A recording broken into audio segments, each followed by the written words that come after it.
Hey, I think that you and I had similar ideas when it came to the videos that we watched. I agree with that the courses and the internships having a disconnect in regards to suicide prevention and how we can utilize the resources and the skills that we may learn in an internship. I think they do focus more on the internship showing us what we can and cannot do and how to handle situations. But I feel like in courses we should do the same, especially in our program. For me, I am new into social work altogether. I came from a whole different career field, so we didn't necessarily talk about this kind of things at all. It was kind of like a taboo topic, and I didn't experience it in school either that I know of. For me, I was kind of a shy kind of person, so I didn't really talk to a lot of people, and the people that I did know that had those kind of issues, they were kind of shunned.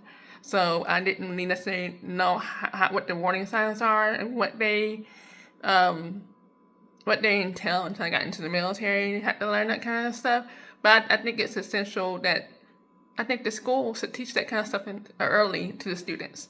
Like, hey, this is what you should look for. These are the warning signs. These are what um, your peers or you may be even going through. That way it makes it easier for people who are going through certain things that they won't feel like they're isolated or being alone.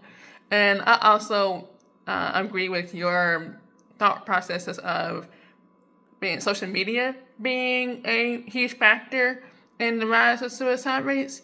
But I also know that family can be a factor and everything else can be a factor as well. But I agree a whole lot when it comes to social media or just the generation and as a whole is a little different than um, the past generations. Like I said, my video allows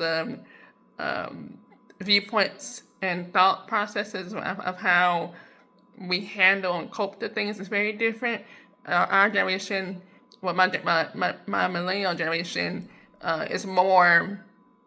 I guess they're open to talking about certain things, but not as open because our parents were not as open.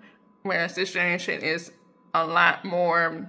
I say a lot more free to ask questions and say, "Hey, this is what I feel. This is what I'm experiencing." And I think it's like bridging the gap between those two would be a good way to, um, I guess, would be a good way to help the community as a whole as social workers.